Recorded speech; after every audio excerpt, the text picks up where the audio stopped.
Hello friends, today we are going to read chapter 6, The Knowledge Society of Ignited Minds by APJ Abdul Kalam.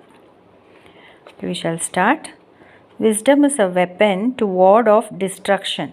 It is an inner fortress which enemies cannot destroy.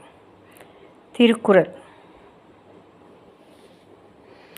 Ancient India was an advanced knowledge society. Invasion and colonial rule destroyed its institutions and robbed it of its core competence. Its people have been systematically degraded to lower levels of existence. By the time the British left, our youth had lowered their aims and were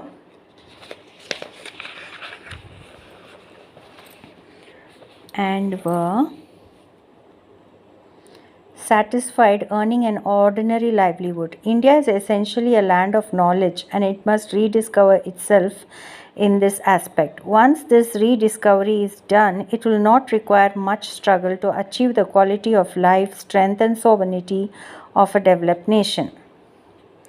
Knowledge has many forms and it is available at many places. It is acquired through education, information, intelligence, and experience. It is available in academic institutions with teachers, in libraries, in research papers, seminar proceedings, and in various organizations and workplaces with workers, managers, in drawings, in process sheets, and on the shop floors. Knowledge, though closely linked to education, comes equally from learning skills such as those possessed by our artists, craftsmen, hakims, vaidyas, philosophers, and saints, as also our housewives. Knowledge plays a very important role in their performance and output too. Our heritage and history, the rituals, epics, and traditions that form part of our consciousness are also vast resource of knowledge, as are our libraries and universities. There is an abundance of unorthodox earthly wisdom in our villages. There are hidden treasures of knowledge in our environment, in the oceans, in the bioreserves and deserts, in the plant and the animal life. Every state in our country has a unique core competence for a knowledge society. Knowledge has always been the prime mover of prosperity and power. The acquisition of knowledge has therefore been the thrust area throughout the world. Additionally, in India, there has been a culture of sharing it, not only through the tradition of Guru Shishya, but also by its spread to neighboring countries through travelers who came to Nalanda and other universities, drawn by their reputation as centers of learning. India is endowed with natural and competitive advantages, has also certain distinctive competencies, but these are scattered in isolated pockets and the awareness of these is inadequate. During the last century, the world has changed from being an agricultural society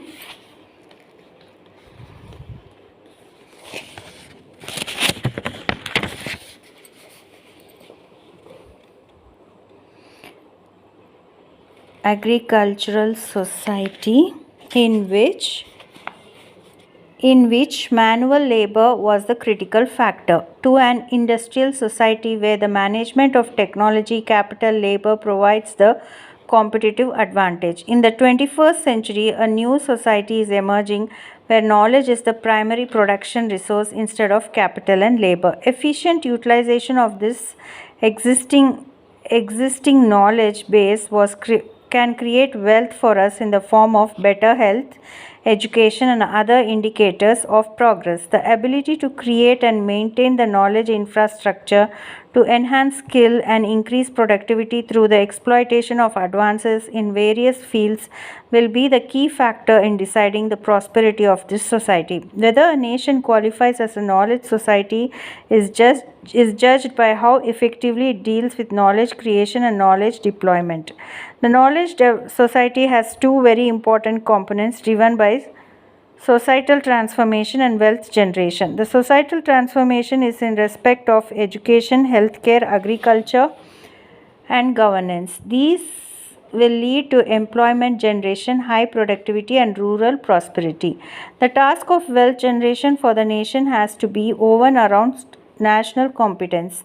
The TIFAC task team has identified core areas that will spearhead our march towards becoming a knowledge society. The areas are information technology, biotechnology, space technology, weather forecasting, disaster management, telemedicine, and teleeducation technologies utilizing traditional knowledge, service sector, and infotainment, which is the emerging area resulting from convergence of information and entertainment.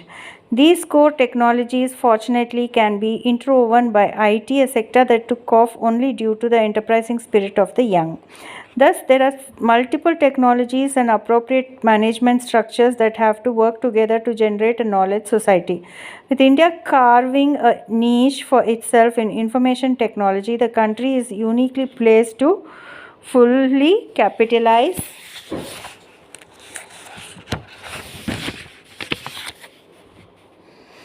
on the opportunity to quickly transform itself into a knowledge society. The methodology of wealth generation in these core areas and to be able to meet and export target set at $50 billion by the year 2008, especially through the IT sector, is a subject that is currently under discussion. Also being discussed is how best to simultaneously develop the capability to generate information technology products worth rupees $30 billion domestically to pump in for societal transformation. I am glad that the Planning Commission has taken a lead in generating a roadmap for transforming India into a knowledge society. I had the opportunity to be the chairman of the steering committee set up for this task. Evolving suitable policy and administrative procedures, changes in regulatory methods, identification of partners, and of most important, creation of young and dynamic leaders are the components that have to be put in place. In order to generate wealth, which is the second component for establishing a knowledge society, it is essential that simultaneously a citizen-centric approach to shaping of business policy and user-driven technology generation and intensified industry lab academic linkage have also to be established. Becoming a knowledge superpower by the year 2010 is a very important mission for the nation. While a knowledge society has a two-dimensional objective of societal transformation and wealth generation, a third dimension emerges in India. A third dimension emerges if India is to transform itself into a knowledge superpower. This is knowledge protection and it entails a tremendous responsibility. It is very important that our communication network and information generators are protected from electronic attacks through surveillance and monitoring. There should be a focused approach to intellectual property rights and related issues, and our ancient knowledge and culture too are part of a resource base and need to be protected as such. In 1960, the agriculture sector employed in part or in full 74% of the population. This came down to 62%.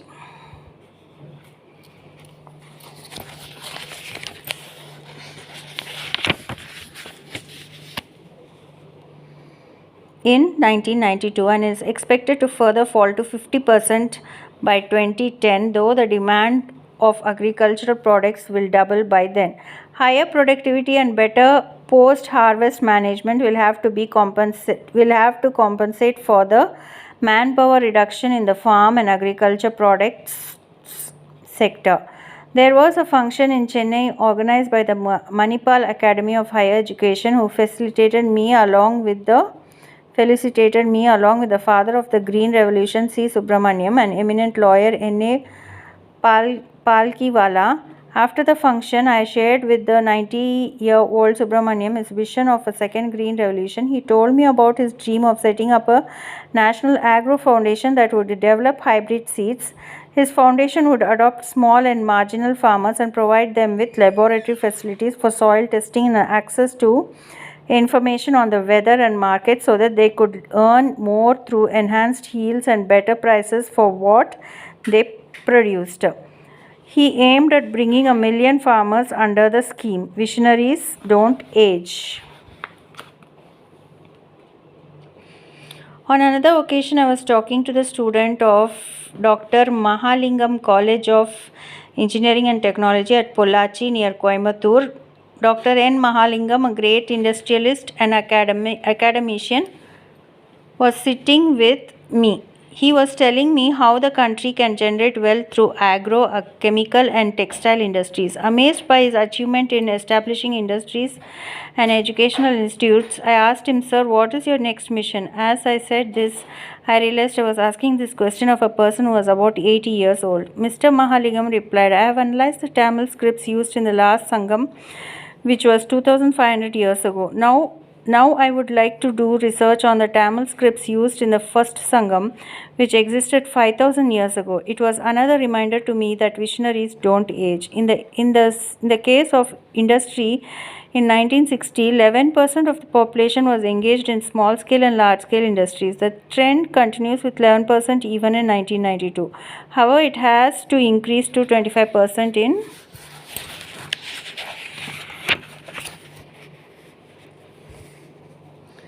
2010.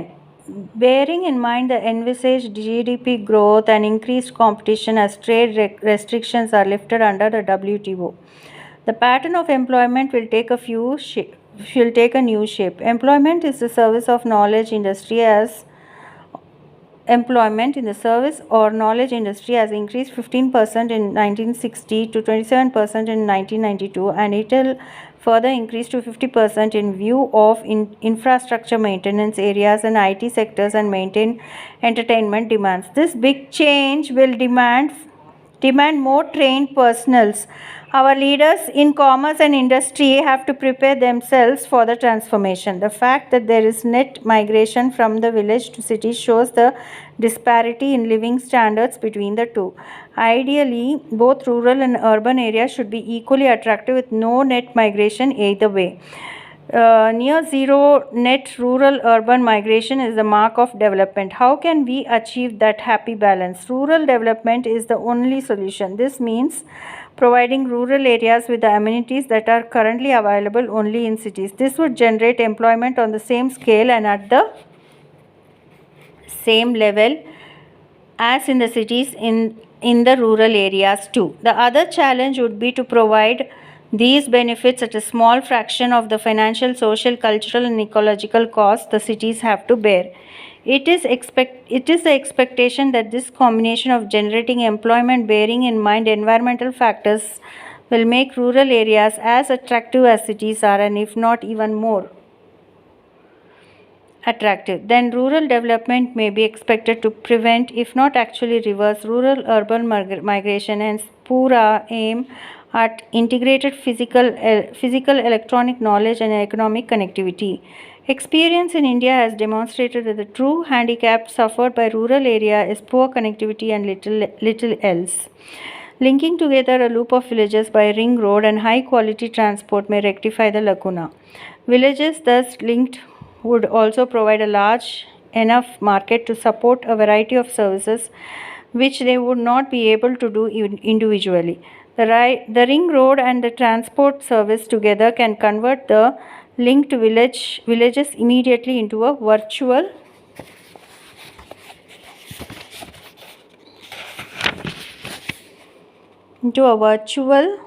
town with a market of 10 of thousands of people. Such an area, which would also possess state-of-the-art telecommunication connectivity, will have a high probability of attaining rapid growth by setting up a virtuous cycle. More connected people attracting more investment, and more investment attracting even more people, and so on. Basically, this involves selecting a ring of villages, connecting the villages on the ring by establishing a high-quality transport and telecommunication system, encouraging reputed specialists to locate schools, hospitals, and other social services around the ring, marketing this well-serviced space to attract industry and commerce, and internet connectivity. The model envisaged a habitat designed to improve the quality of life in rural places and made special suggestions to remove urban congestion. Naturally, our most intractable urban problem is that of congestion. Efficient supply of water and effective waste disposal in every locality are the paramount civic needs. There is a minimum size below which a habitat is not viable and not competitive with the existing congested cities. At the same time, the existing congested city is not economically compared to a new town once a minimum size of expansion is crossed. As against a conventional city that is, say, rectangular in shape and measuring 10 km by 6 km, the model considered as annual ring-shaped town integrating minimum 8 to 10 villages of the same 60 square kilometer area and the same access distance of 1 kilometer to transport arteries. It needs only one transportation route of a distance half that needed for the rectangular shaped city. So frequency of the transportation will be doubled, halving waiting time. It has zero number of junctions and needs only one route as against 8 needed for the rectangular plan. As people will no longer need to change from one line to another, that saves transport time. Further, as all traffic is concentrated on one single route, high efficiency mass transportation systems become economically even for a comparatively small population. This cuts costs sustainably, substantially, and is more convenient for the people. Rural development is an essential need for transforming India into a knowledge superpower, and high bandwidth rural connectivity in the minimum requirement to education and healthcare to the rural area. Roadmaps for the development of certain areas have been generated and we have to work on their realization. There was an invitation by Dr. Ratan Tata, chairman of the Tata Group of Companies, to visit Telco at Pune, particularly to witness the challenge of designing, developing, manufacturing in the country a fully Indian car, the Indica. The prospect of the visit excited me. I thought I would get an answer to some questions that I have been asked on many occasions. In 1980, when our team in ISRO launched the satellite launch vehicle and put Rohini into low Earth orbit, it was a big event for the nation. On the 4th January 2001, when I saw the first prototype fighter aircraft, the Light Combat Aircraft, designed and developed indigenously by the Aeronautical Development Agency ADA, taking to the sky, again India was described as one of the few countries to have acquired capabilities in this sophisticated field. This is the result of intensified networking between R&D laboratories, industry, academic institutions, users and the government. Ratan Tata told me during the visit about his vision of making India a global player in the automobile sector. To implement his vision, he decided to acquire car manufacturing units from many countries rather than set them up here at considerable expense in terms of money and time. He looked towards manufacturing 5 times the present level so that they would graduate to being globally competitive. This is a beautiful idea. I would add that Indian industrial complexes should become consortia as a first step and then envision becoming multinational companies. I and my team are invited by a number of scientists, industrial, academic and management institutions to share our experience in the pursuit of some of the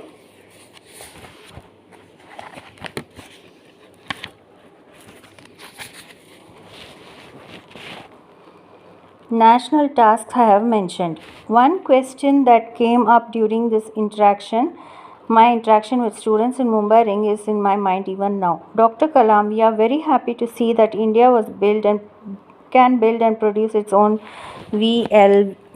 SLVs and satellites, its own strategic missiles, as also nuclear weapons and power stations. Can you tell me when India will design and produce its own passenger car with an Indian engine? When I was going through the design, manufacturing of components, sub-assembly, integration and test planning at Telco, and was told that the company is producing about 60,000 cars annually, I was reminded of this question. I was not only witnessing the answer to it, but also the technological strength of a nation. I had another opportunity to see a concept take shape when Wipro invited me to participate in a function to make the commissioning of a mobile heart care clinic at Bangalore in October 2000. This was a collaborative effort of Wipro, GE, Care Foundation, and Cleansaids. My friend Arun Tiwari and I provided the system concept for the project. It was a great experience for me. After the inauguration, I visited the Wipro GE Center that builds specialized medical equipment using advanced technologies. As soon as I entered, a young man approached me and pinned a national flag on my shirt. I shook his hand and asked him, "Young man, will you stay and work for this country?" He replied, "Dr. Kalam, I am in the profession of working on medical gadgets that are used for diagnosis. I am committed to a profession in which one tries to remove pain. I am needed here." I was delighted by his answer. The center itself struck me as a positive collaboration between two nations in the field of healthcare. After the program, Azim Premji, who heads Wipro, accompanied me to the DRDO guest house. On the way, he explained how he was trying to assist elementary school in Karnataka so that other children could be brought into the classroom. As we were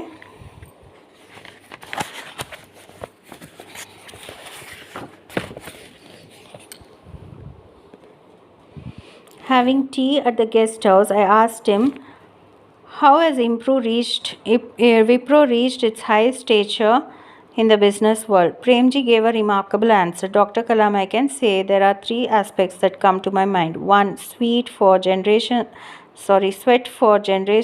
and the hard work of teams. Two, in Wipro we work for the customer's delight. Three, a bit of luck. The third point will not be of any consequence if the first two aspects are not achieved. In Wipro, what we have tried to do is wealth generation with social concern. A common thread runs through the experience of these institutions. It is that we can deliver high technology systems in spite of control and denial regimes. The presence of a competitive environment, networking capabilities, wealth generation with social concern, above all in ignited minds of the youth. These are all very important ingredients for building a knowledge society. Maharishi Patanjali said in the Yoga Sutra, when you are inspired by some great purpose, some extraordinary projects, all your